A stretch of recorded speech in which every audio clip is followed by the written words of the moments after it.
Welcome to the Kelly Sullivan Walden Show, where we explore nighttime dreams, daytime desires, and the best ways to transform the tragic into magic. Because let's face it, we all dream, we all have our blessings, and we all have our challenges, myself included. And I don't want any of us to take any of those things lying down, if you know what I mean. I just wrote a book entitled A Crisis is a Terrible Thing to Waste. I'm excited to explore the topic with you, whether it relates to your waking or sleeping dreams, because we're dreaming all the time, people. So let's make it the best dream possible. I'm so glad you're here. Welcome. HeatherAsh, oh my heavens. I hope you can see me. I hope you can hear me. I know that HeatherAsh is in France right now, and the internet might be a little wonky, or it might be mine. But recently, Recently, this amazing woman who I've loved for many a year, and I've had the blessing of interviewing HeatherAsh before, but last year there was an incredible wildfire in New Mexico, and it torched her gorgeous property. And recently, HeatherAsh she posted a blog that, where'd she go? Hopefully she'll come back. But recently she posted a blog called Making Lemons Out of Lemonade, Out of the Ashes. But first, let's, what did she say? Let's squeeze the juice out of your tears, rage, and despair. So she talked about some stuff that really, really inspired me, around, in particular, the issue of when people go through something difficult, not being so quick to put on the happy face or do the thing where we try to cheer them up too quickly. So hopefully she'll be jumping back on, I pray. And if she doesn't, I'm just going to tell you about her piece. So she said it only took one day after the wildfire for the bright optimism to start. There are pine trees that need fire to grow. It'll all come back quickly. Honey, now you can start over. And she talks about how she is one of the most optimistic, cheerful, easygoing, and curious people she knows. But after the fire in May 2022, people virtually patted her back and said, honey, it's going to be okay. She found herself becoming furious. I fucking went through a major wildfire and the ground is still smoking and my community is devastated and my land looks like Mordor, and give me a friggin' moment to catch my breath and grieve. So wow, I don't even know if you guys can see me. Maybe not. This is wonky, but let's see. HeatherAsh, are you still there, honey? I'm gonna keep going and hope that you jump in. Let me see. Oh, okay. Well, hey, this is a high quality problem. You are having a moment of reprieve in a beautiful, beautiful place in France. And I was just telling everybody while we were dealing with the disconnection issue about this incredible blog that you posted, that Out of the Ashes. And it's interesting that, your name is HeatherAsh, so we have to just acknowledge that maybe you're I don't know, there's something here. But make lemons from the ashes. But first, squeeze the juice of your tears, rage, and despair. Okay, so people have heard enough about me. Your blog really inspired me. I think we all really need to read this, and we can all get it. We can go to HeatherAsh.com, HeatherAshAmara.com. What's the best? Yeah, HeatherAshAmara.com, and then Substack is HeatherAsh.substack.com. HeatherAsh.substack. Okay, so what I feel like I want to talk about the best ways to work with people or to be with people that have gone through something horrible, and the things to not do. So you talked about a lot of the platitudes that people sent you, and and you weren't shaming anybody, but when did people get it right? What was the best way for you, having gone through something so radical? I'm so sorry, by the way. Thank you. It's interesting because when we don't have context for something, it's really hard to know how to connect. Yeah. And so the people that were able to connect the most were, of course, people that had gone through fire, that have had their own experiences of either fire scare, but mostly my friends that lost their houses in fire. And the people in my community that were, all of us knew what we were navigating because we were all in it together in northern New Mexico. So the level of depth and understanding, and I see you, and being able to show up with the pain was really beautiful with people that have been through, and it makes total sense. So where I struggled was the people that, and I always wanted to say this, and I didn't say this in my article, but I hope it came through. I don't remember any specific person. Like, this was not about like, I'm like carrying around this like anger at these people. Like, I don't remember. It was more the feeling sense that so often in spiritual community, we have used our like, it's all going to be fine. And this place of jumping over the pain to get to the lemonade, as I said, of like, let's just add sugar and it'll be fine, is what I was really struck by as I was going through that process. And so that's what I wanted to bring with the article, is that it's important for us to settle in and know there's a process when someone's in grief, and to really learn, how do we meet them where they are rather than trying to rush over to get to the other side.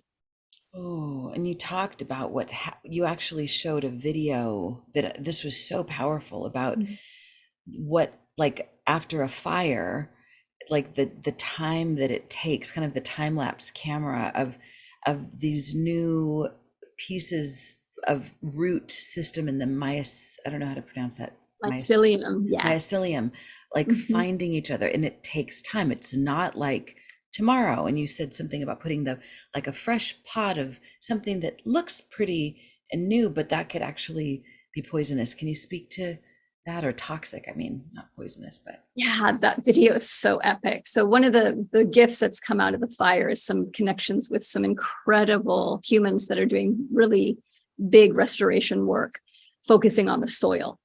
And so I've been learning a lot about what soil needs to restore. And in a forest, as we've been, scientists are studying forests more and more, is that there's a whole underground network of fungi that is actually helping the trees communicate and bringing nutrients to it's a beautiful symbiotic relationship. They bring nutrients, they bring information to the trees. And when you have a fire, part of the issue is that if the fire burns really hot, it actually kills everything. It kills the soil.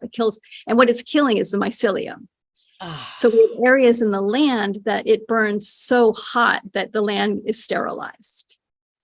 And, before there used to be this thought of like, it'll always come back, but it's not true anymore. And I don't know if it was ever true. Yes. But, forests, there are burns that it's incredibly beneficial. And like, there's lots of places in the land, it's gorgeous right now.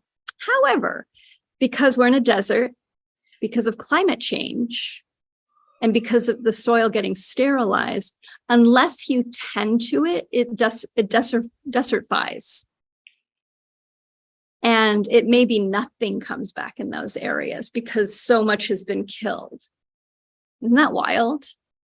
Wow. Yeah. Because they're finding out, like in Colorado, they've started to look at the big fires that happen in Colorado, and they're like, oh, it's not growing back. Whoa, it's become something else. It's become a desert. Yeah. Yeah. So, and it, as part of the heartbreak is we had, 80-year-old pine trees. It had been burned before, so it was a young forest. But it maybe the trees don't regrow there because it may go back to being grasslands. So there's a lot of experimentation, and it does start in the soil. It starts on the invisible realm of supporting the mycelium to come back to feed the soil, and then putting the trees into that and doing a bunch of experiments to see how we can support the land. So that little platitude of it all comes back isn't true. So one thing that I really related to, I mean, you talked about how you are like you're an enthusiast. Your nickname a long time ago was Pixie. I mean, you're like a happy bunny, and you tend to be somebody who finds the bright side of things. And I can relate a lot to this. And I mean, I felt I know you didn't mean to do this, but I felt like my own little shame, like, oh God, was I one of those people? Oh my God, did I throw a platitude at her? Oh God, oh God, oh God. Oh no. Oh no. And I know like some people they rely on our optimism and our upbeatness, but God, it's a fine line between being there. And I think the only way we maybe know how to navigate is to touch into what we needed when we were going through those things. When I was in New Mexico, when I was living at Jenny Gentry's property, that was during a time I wrote about this in A Crisis is a Terrible Thing to Waste, how Dana and I were adopting a child, and she died the day before we were going to get her. And it was like it was like my own forest fire in my heart. And the only person during that time really that I was able to relate to was somebody who had lost their best friend suddenly. And there was like this connection, like, okay, you can relate. All right, I'll let you in. And there was really just the being with it. And everybody else, I just wanted them to be kind, but to not speak really. Yeah, don't Like say anything. Just be loving. Yes. Bring food. That's fine. Food is always good. That's always welcome. But what did you think? What did you find to be the most helpful for you? Was it the quiet mouth and arms, or the other Yeah, a lot of people? times it was the quiet of people just saying, what do you need? What would be supportive to you now? And even like, I try to do that too, of like, if I don't know what to say and if I can't relate, because it's so true when we've had similar experiences, we find somebody that's have a similar experience. It's such a relief of like, you get it. Yeah. And such a joy to have a partner or a human that like can be with you in the pain and in the sorrow, and that really sees you. And then I think what's helpful then, if you don't have that experience, to be loving, to be grounded and present, just show up and be grounded and present. You said something in the piece towards the end about a woman that you saw that was clearly going through something, and you lived a world apart. And can you talk about what your impulse was and what you did in that moment with a human that was sort of a stranger, but going through something clearly? Yeah, it was somebody that our paths have crossed many times, and we've had a lot of interaction over the years, but we live in different countries. I didn't know what was going on with her life, but when I saw her, it was obvious something terrible had happened. And I knew enough to not say what's wrong. And I also could feel like what she needed was me just to be there and love her and show up. And she asked me, it kind of started like, how are you? And I shared a little bit about the fire. And then I looked at her and I said, and how are you, sweetheart? And just waited and just opened my heart and held. You don't have to tell me anything. You can tell me everything. I'm not going to try and fix you. I'm just here. And then she opened up about having lost her husband and her grief and her just complete loss. And this is a very grounded, very strong woman who was unmoored, completely unmoored, as she should be, And so there was no, I need to fix her. I need to say the right thing. It was just let her talk. Let her know that it's okay for her to be in as much grief as she is. Let her know I'm here. And I at one point I said, if you need anything, I'm here. I'm always here for you. Mm. And just held that place of tenderness and like feeling my own loss and holding my own loss. And I think that's the beauty, is that when we can relate to the places we've had loss and Mm. not go to, oh, and I got through the loss, but Right. go into the heart of it and like, what was it, that place of being in the middle of the loss, then we can show Ooh. up with people. Yeah.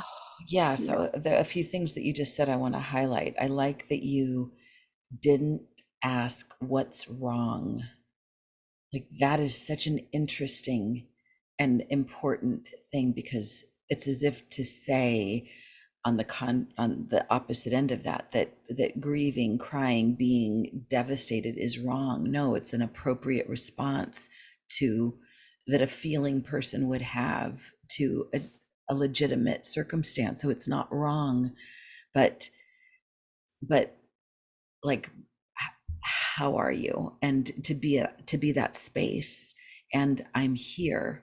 These are some, and I think I want to admit this, because I have some shame around it. I don't, like, you lined up with this woman at the right time, at the right place. Like there's a lot of people going through a lot of stuff, and maybe not everybody is who we're meant to tend to. There was someone I knew that was going through a terrible loss, who I attempted to hold a space for.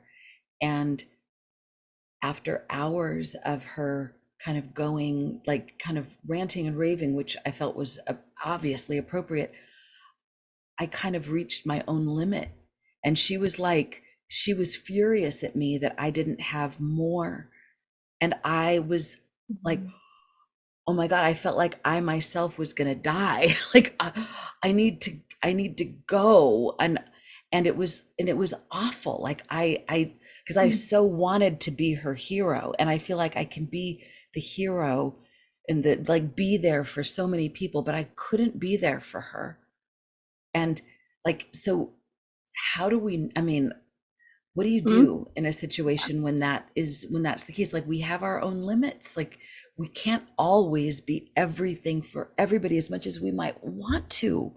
Oh God, I can't believe I Yeah. got that out of my mouth. I hope, Oh, I'm so glad you did, because oh, that's so hard. yeah. So Yeah. hard. She was like, clearly you haven't been through something. I'm like, clearly you haven't read my book, because clearly I've been through a lot. Yes. But I'm not everybody's everything. As much Yeah. as I so want to be, I think maybe we need a community. We We need need a community. multiple people. Yeah. Yeah. Absolutely. Absolutely. And my friend McKenna that I'm staying with now in France and I were talking about this, because she also read the article and she's like, I feel bad. I know I wasn't there for you. And she tracked, because she was like, why wasn't I there for you?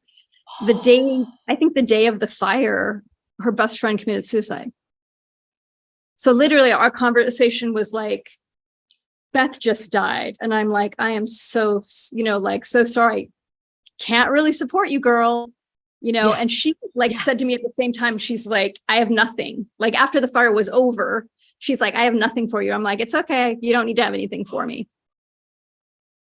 And so I right. think that up front, in a way, like if we can be Yeah, honest of like, I don't have the capacity.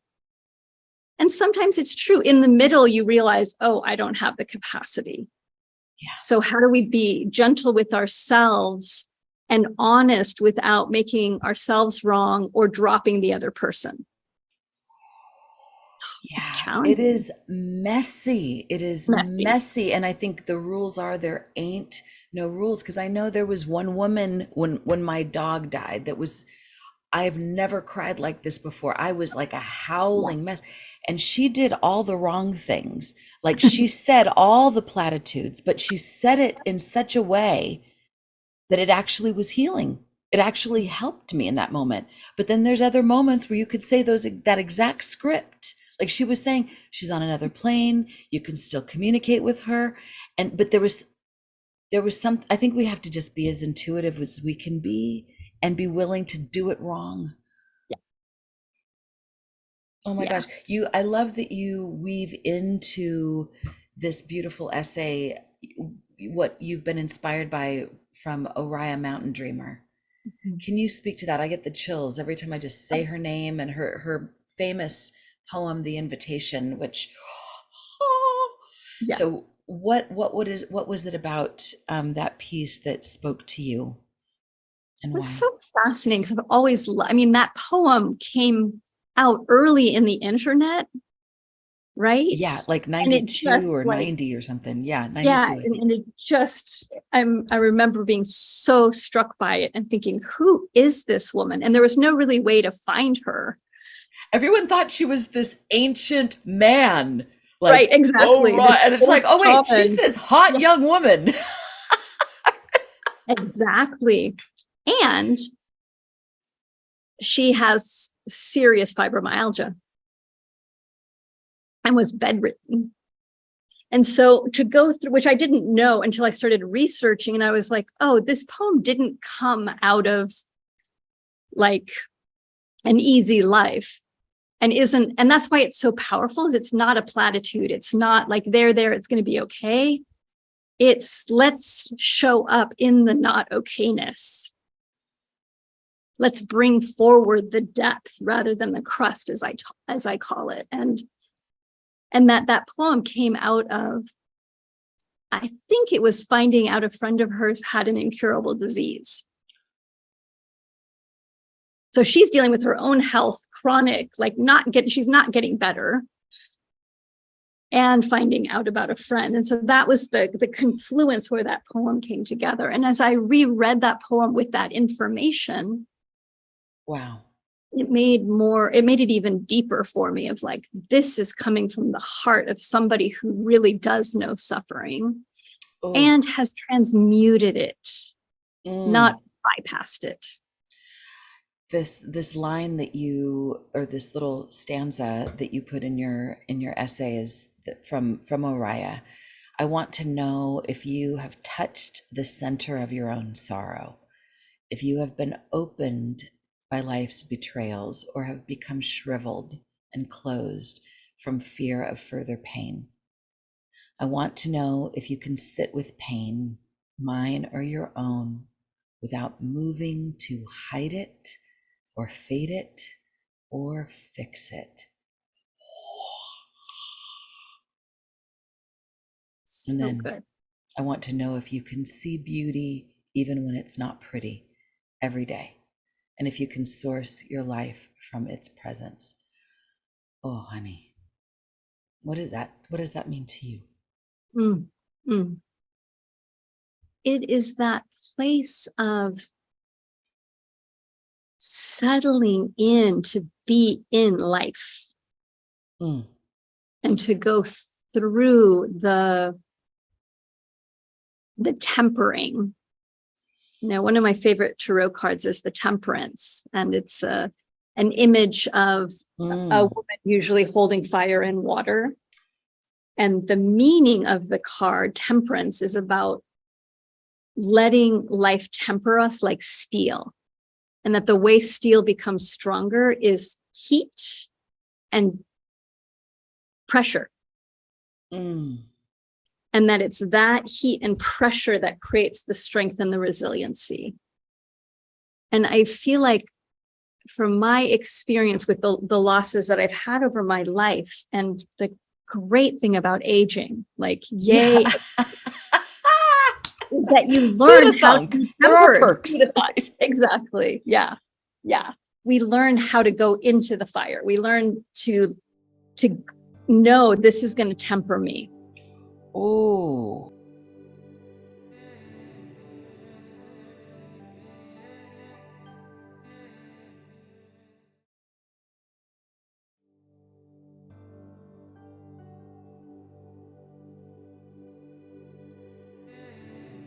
And oh, I I will love come that. out stronger and more resilient and more loving. And that, you know, I feel like that is what Araya's invitation is, and what my invitation to myself has become, which Mm. is let it temper you instead of running, or instead Ah, of trying to hold all of it. Because so often with pain and suffering, we either try to go around it or bypass, or we cycle it. We don't let ourselves actually feel it all the way. We just tell ourselves a story. Oh, so wait, all right. So there's say that again. There's sort of the avoiding it, or there's the cycling in it, And or like that's also the, avoidance. interesting. Yeah. Yeah. It's like there is kind of a beginning, middle, and end and a path. And it's hard to know sometimes. We don't exactly know, but it's like I remember watching a friend of mine go, like, her feelings got hurt, and she was like, and I was like, oh God, I think I said something. I probably said something. And she was like, wait a minute, hold on. And she was like, and I could like watch the pain move through her. It was like she winced, and then she was like, and then there was a little shudder, and then it was like, whew. She's like, okay, all right, I'm here. It was like, oh, that's what it looks like, in sort of a very skillful way to not go, no, I'm fine, and to have to compartmentalize self, or to let it hit other pain and then recycle and become explosive and wild and destructive, or to Yes. simmer and to take her into despair. It was like, what if it's like this thing that can wash through us? And like, I watched her get tempered in real time, which was extraordinary. Beautiful. Yeah. Yeah. I want to say, what you just kind of echo the words that you say towards the end of your piece. And I recommend that everybody go to your Substack. Again, it's Heather. Remind me of the URL. HeatherAsh.substack.com. HeatherAsh.substack.com. So everyone sign up for this. Here's Heather Ash's prayer. My prayer, tears to what may my tears water the soil of my depths. May my I'm saying it wrong. May my tears to water the soil of my depths.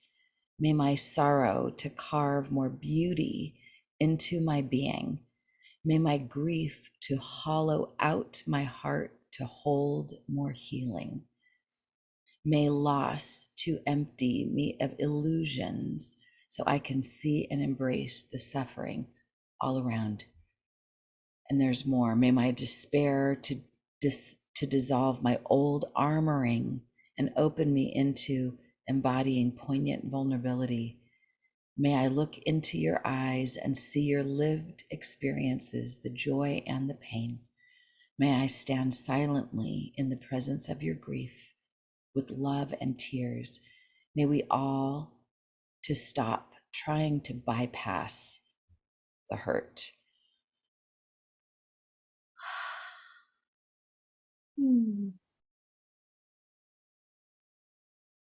Hmm. I know this is going to likely become part of a next book. I mean, you're one of your most recent books was about the warrior goddess training, and what an opportunity to put this into action. And you've got a writing retreat coming up. Let's talk about some of the ways people can interact with you. Shamanism and the Divine Feminine Retreat in Sedona. Yeah, tell us about that. Yes. So I have a couple live events over the rest of the year. So that is the only one in the United States. So I've been teaching in Sedona for the last, 7 years. And there's this just magic that place is. And we do a deep dive Friday, Saturday, and Sunday around exploring what does it mean to access the divine feminine? What does it mean to bring that sense of creative flow, emotional healing, rootedness, joy into our lives?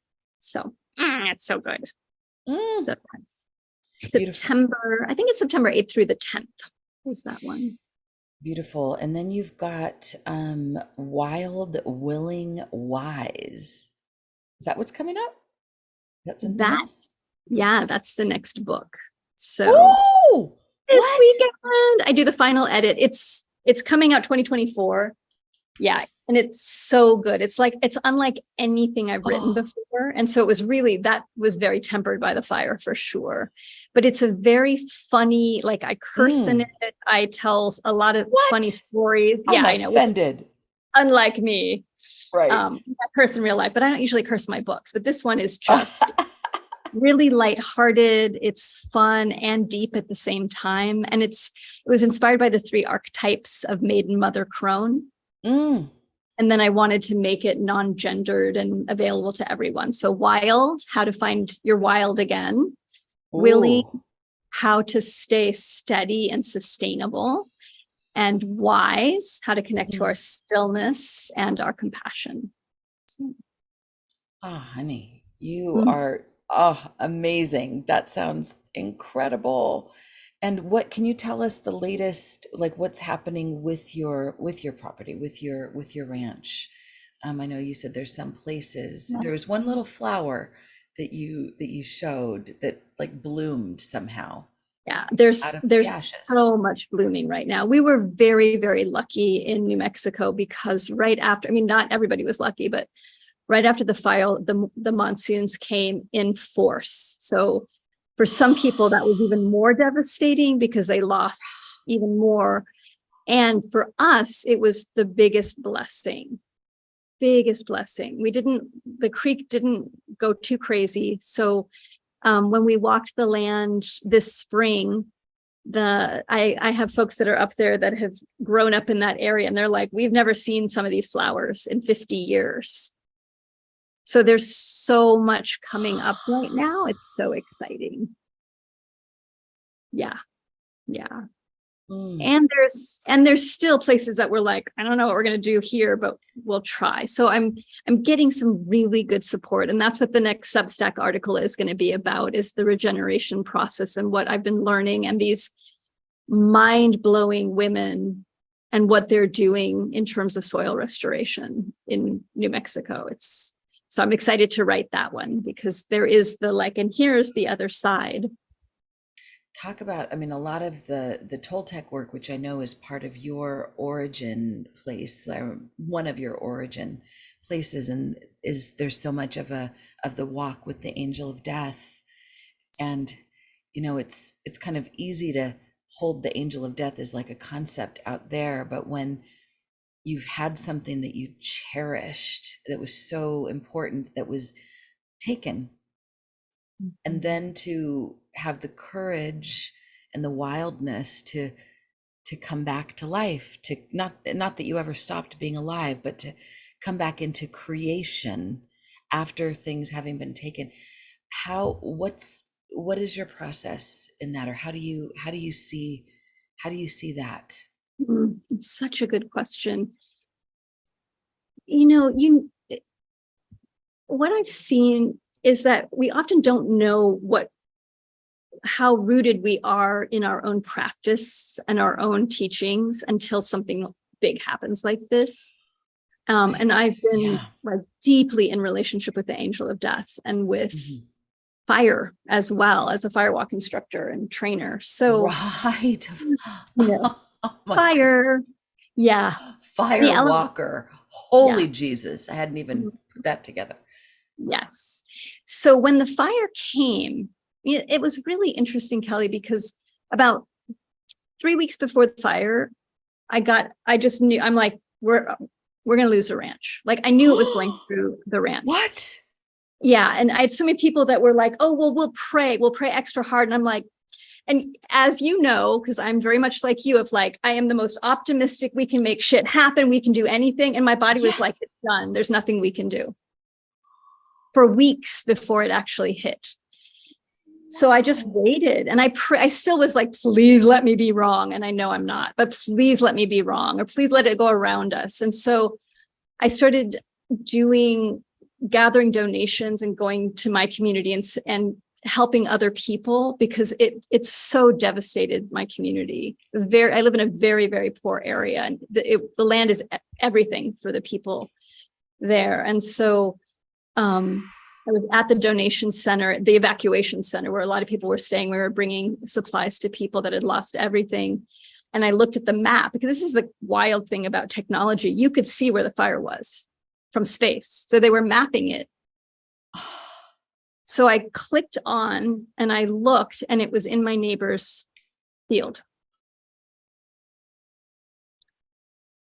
And it was so, I was like, okay, here it comes. It was coming from the north, and it was coming through. And I sat there and cried so hard, and just cried and was like, no, you can't drive out there. You have to stay. Like, you can't go be with your trees. Like, you have to stay here.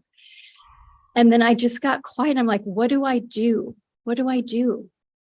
I felt so helpless and just so grief stricken that there was nothing to be done. And so I sat in my truck and I sang to my trees and just loved them fiercely and just said, I'm so sorry. I'm so sorry. I love you. And the fire went through. 3 days. It burned for 3 days. Yeah. During those 3 days, to know that you can't go there physically, and you can't, like, you had to, so, but you did the little piece that you could do, which was sing and pray and be of sound mind enough to not run into the fire yourself. So there is some little bit of doing, even if it seems tiny, but there is something. For 3 days. Yeah. Holy God. And it was so crazy. It went through the land. It hit my neighbor, it literally hit the south border of the land and came back. The wind shifted. The winds were going 70 miles an hour. Shifted, came back, shifted again, went back a third time. Yeah, there's so much around this. And what I got in that moment was bring love. There's nothing to do here but bring love. There's no way to control this or fix this or change this, but I can bring love to the center of the fire, to the trees, to the land, to the animals. That was some of the hard. Yeah. Yeah. You said you found some carcasses of some of the deer. It was so bad. Yeah. We would walk and we would find, yeah. So you don't think about that part necessarily. The fire was too big, it came too fast. Right. And I was actually at Ginny's house, and I decided I wasn't going to go to the land first. I sent scouts ahead, basically. And my beloved friends, Mark and Franklin, came back, and I was sitting on the couch, and I looked up and Franklin walks away, and I'm like, oh shit. If he can't come talk to me, it must be really bad. And my friend Mark came and sat next to me. He said, there's no easy way to say, he just grabbed my hands and he said, there's no easy way to say this. About 1% is left.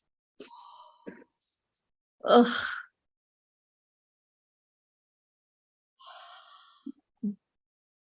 So the next day I woke up and I was like, I need to go by myself.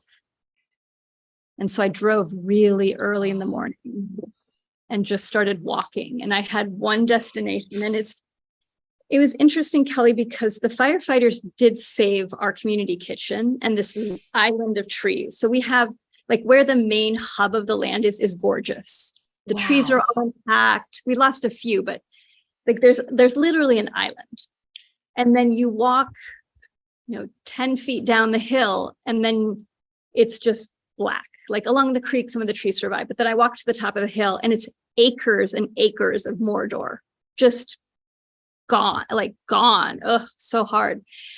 And I kept walking because I needed to see one thing.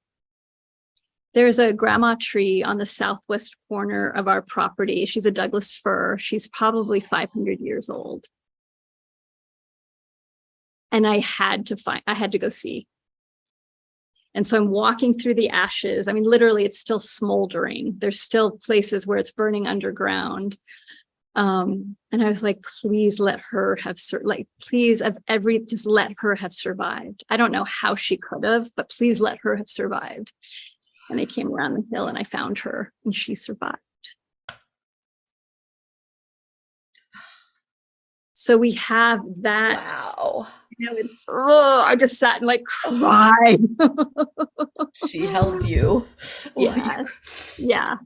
oh Yeah. my God. And so all the restoration now of the land is coming from that soil, all that mycelium Ah, that we can take and bring to other places. are you kidding me? Oh, Grandma. Thank you, Grandma. Grandma. So yeah, Oh, I'm so God. grateful.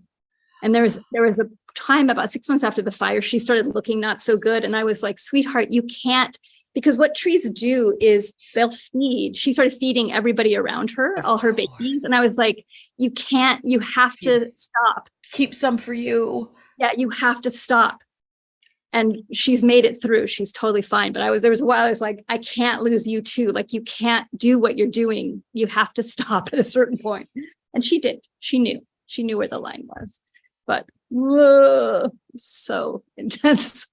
Oh my Oh, God. It I think there's, oh my God, there's just so much. I just I just love you, and I'm so grateful that you came through this and you've got this. Even, I mean, you were wise when I met you 20 some years ago. It was probably 20 years ago, 21 years ago, because Dana and I just celebrated our 21st anniversary, and we sort of, our partial honeymoon was at Garden of the Goddess, and I met you there, and you were working on, I believe it was your first book at that time, and you were brilliant back then. And but I think you have been, like, the things that have happened to you just keep tempering you.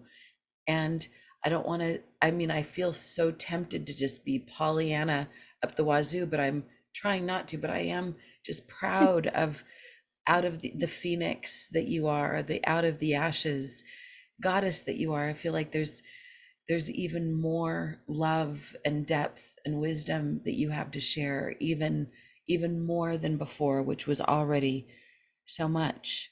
I mean, in my darkest moments, I know I find myself gravitated to Viktor Frankl, because I feel like that, it's hard to imagine a human going through any worse than what he went through, and the fact that he could come through with the wisdom that he did, and it feels like bedrock. It's like yeah. something that time cannot erase, nothing can dilute this. It's, and what you've come to is of that ilk.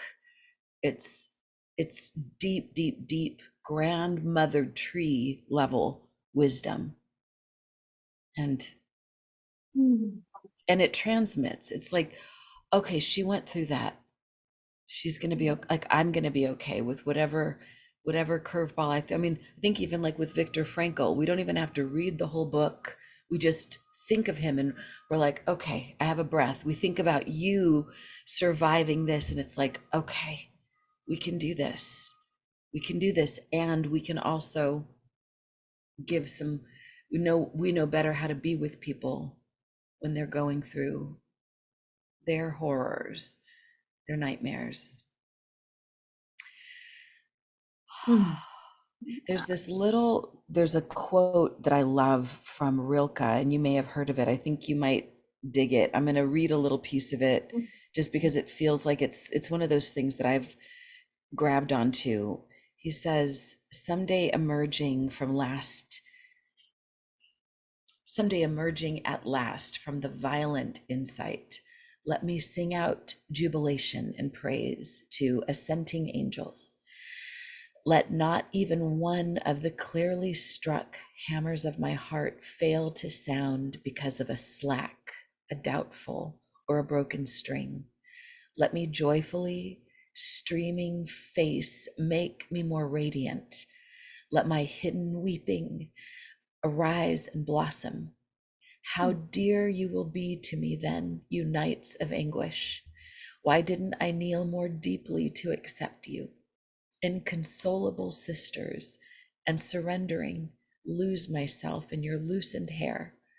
How we squander our hours of pain, how we gaze beyond them into the bitter duration to see if they have an end, though they are really our winter enduring foliage, our dark evergreen, our season in our inner year, not only a season in time, but our place and settlement, foundation and soil and home. Wow. Mm, that's beautiful. I feel Thank like you. Rilke would give you two thumbs up. Like you've turned, you're turning, it's an ongoing thing. You're turning what you've gone through into your winter enduring foliage, your inner, and not squandering those moments of anguish, but being tempered by them. Mm. Okay. I don't ever want to let you go, and I'm not ever going to let you go. Is there anything else that you want to say, kind of, I don't know, any last piece about this? And besides wanting to send people, send them again to your Substack, heather.ash at Heather Ash substack.com. dot sub. Yeah, Heather Ash Heather dot Ash dot substack.com. Yeah. heatherash.substack.com. Yeah. Yeah. And if you all are new to Substack, it's a super easy thing to navigate. Yeah, there's one more thing. And Kelly, just thank you so much. You're such an angel and a dear friend and beloved. And I'm so grateful that we've been able to have this conversation and feel each other's hearts and share our love and our tenacity and our optimism and our tears, like all of it. And there's something about when I was going through a really, really hard end of a relationship, what I learned, what I got is that I wanted to be willing to go through and to heal what needed to be healed, because I realized, oh, this isn't about this relationship. This is about my life. And what really helped was dedicating to myself. I don't know how I'm going to get through this, but I will be more loving on the other side. I will be more compassionate on the other side. And holding to that, the unknown of, like, really, I didn't think I could get through it. But the dedication that this will help me in some way become a more loving, compassionate person. And I think that's the thing that all of us can do, is know we're going to go through times that are going to temper us. Being humans hard, like body loss, grief thing, like transition, it's challenging. It's really challenging. And can we use our heartbreak not to become more bitter or closed off or cynical? Yes. I still am incredibly optimistic. And may I never lose that, incredible, like, delight of being alive. Yes. And may I use, and may all of us use the challenges, and this is what we can hold to. Yes. To become more open and more grateful, because we've seen a lot of people get more bitter and shut down. Okay. And I think it's a choice if we do it at the front end. So we can all declare right now, with no matter what, the good things and the hard things and the in-between things, may they all make us better, deeper, wiser, more loving versions of ourselves. Okay, so this brings me to a little piece of maybe healing clarity right at the end here. I was mentioning this person that I attempted to be there for. And I think, as you just said, this is what was hard for me. Her perspective was, no, life just sucks, and there is no bright side ever, period, ever. It is all dark all the time, period, on and on for hours. And I was like, I don't want to have to be the one to say, but what if it's like, oh, no. Like, so we ourselves, in order, in order to, I don't even know what I'm saying here. I might be saying it all wrong, but in order to be people that can be helped during these times, we at least need to have some vision of, we don't know how we're going to get better. We don't know how we're going to become wiser or more loving, but at least that's the goal. So I think that makes it less of a spiraling pit of despair that we're going to suck everybody into. Am I making any sense? Yeah, definitely. Definitely. And I think we don't need to know how, Right. that there's Absolutely a not. willingness, there's a crack, there's a Even willing, a dot, even if even it's a dot. drop, Yeah. the size Yeah. of a mustard seed, right? Yeah. But without that, the absence of that makes for hell on earth. Yeah. Yeah. And there's, and I think the thing is to honor somebody, like to honor that that's her experience and that she Yes. may choose, and she gets to choose. Yes. And no amount of like throwing flowers into that hole of despair is going to help, probably. Sometimes No. it does, though. This is where there isn't an answer. It's like you said earlier, you show up. Yes. And you listen. And sometimes it's like, there is nothing I can say here that's going to help this. There just isn't. There's nothing I can do or be or show up as that's going to help. Right. Right. And sometimes it's like, I'm going to throw a couple flowers in and then. And to pray from afar and hold the space from afar and do it. Be willing to just be wrong and messy. I mean, I feel like at least I showed up. Oh. Exactly. At least you showed up. And it's true. Sometimes people that are cycling story want everyone else to agree and pull in. And the only way they feel heard is if you're at the same level of despair as they are. Right. And it doesn't help if everybody's in the despair pit. Yeah. Unless you're really adept and able to go there and then get yourself out so the other person can follow you. Most of us don't have that skill level. So, and it's, it's different. If it's a client who is in that space, then I feel like I've been given permission to do things. When it's a friend-ish, it's like it's harder to know.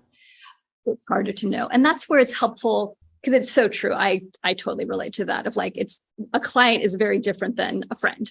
Yeah. It's a different dynamic of what the ask is. And so in that case, for those of us that are struggling with, what do I do with my friend, to ask, what do you need? Right. There what you do go. You need? Exactly. And to be honest about what it is we can provide. Yes. And do the best we can. I love that your friend said, I don't have it right now. I mean, but God, I'm sorry you're going through this. And to just be messy. Mm-hmm. And honey, I just appreciate you so much. I feel like you are a healing elixir. What you're writing, what you're creating, what you're providing is an extension of this, of the grandmother tree that survived this. And you're still young, but you've got the grandmother tree embodied within you. And I appreciate you so much. And if there's anything I can do, don't hesitate to ever ask. HeatherAsh. HeatherAsh.substack.com. Everyone check it out. And her new book is coming out soon. Look for it, Wild, Willing, and Wise. And for everyone going through something rough, you know what? We're all going through something, or we know somebody who is. Just take a listen and just drop in and be willing to be a little messy and to not rush the process and to trust it and find the grandmother tree within. Thank you so much, HeatherAsh. Thank you, sweetheart. Thank you. Sweet dreams, my sweet.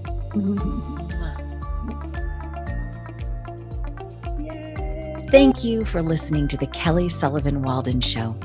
If you enjoyed this episode, take a moment to like, subscribe, comment, and share it with your friends.